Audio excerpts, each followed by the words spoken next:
అంటే మొబైల్‌లో ఆస్ట్రాలజీ అనేది చెప్తా ఉన్నారు. హ్మ్. మొబైల్ యాప్‌లలో. సో, ఆస్ట్రాలజీకి మీరు చెప్పే ఆస్ట్రాలజీకి ఉన్న తేడా ఏంది? ఏది మేము నమ్మాలి?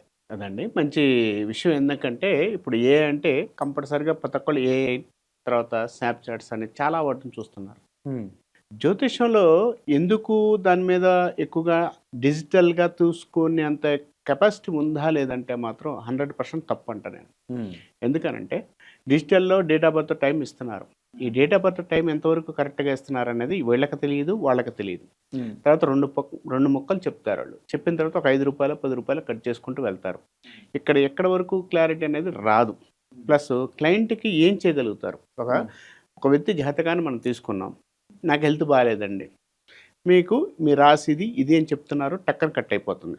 తర్వాత హెల్త్ విషయం చెప్పాలంటే మళ్ళీ ఇంకో రూ. 5, రూ. 10 వేస్తున్నారు. వేసిన తర్వాత ఎంతవరకు క్లారిటీ ఇస్తున్నారు. ఇచ్చిన తర్వాత దాని యొక్క క్లియర్‌గా దానికి ఏం చేసుకోవాలి? పరిహారాలు ఏం చేసుకోవాలి? ఆ! ఈ పరిహారాలు ఉండవు. ప్లస్ వీళ్ళకి సంబంధించిన జాతకాన్ని పూర్తిగా శోధించరు.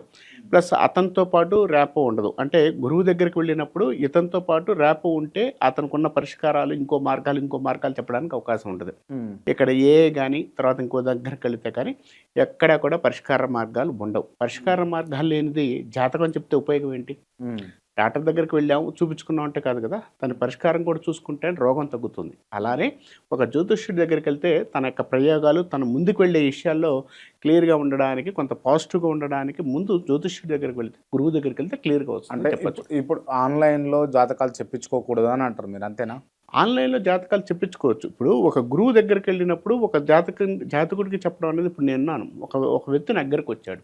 వచ్చిన వ్యక్తి ఏం చెప్తాడంటే, "నా డేట్ ఆఫ్ బర్త్ టైమ్ ఇది సార్. నా ప్రాబ్లమ్ ఇదని" చెప్తున్నాడు. చెప్పినప్పుడు నేను రెస్పాండ్ అయ్యి, "బాబు ఇది బాగాలేదు, ఇది బాగుంది. ఇలా వెళ్ళు, ఇలా వెళ్ళకూడదు" అని చెప్తున్నాను. తర్వాత మళ్ళీ అతను నన్ను కాంటాక్ట్ అయితే నేనే చెప్పగలుగుతాను. హ్మ్. ఆన్‌లైన్‌లో చెప్పడం అనేది జరిగితే ఇప్పుడు నేను చెప్పొచ్చారు. ఇంకొకతను వస్తాడు గదా! ఇప్పుడు నేను చెప్పాను. హ్మ్. తర్వాత ఆ యాప్‌లోని ఇంకోసారి నువ్వు ప్రయోగిస్తే సెకండ్ వ్యక్తి వస్తాడుగా. అప్పుడు నీకున్న సమస్య అనేది ఎక్కడ పరిష్కారం జరుగుతుంది అంటా నేను.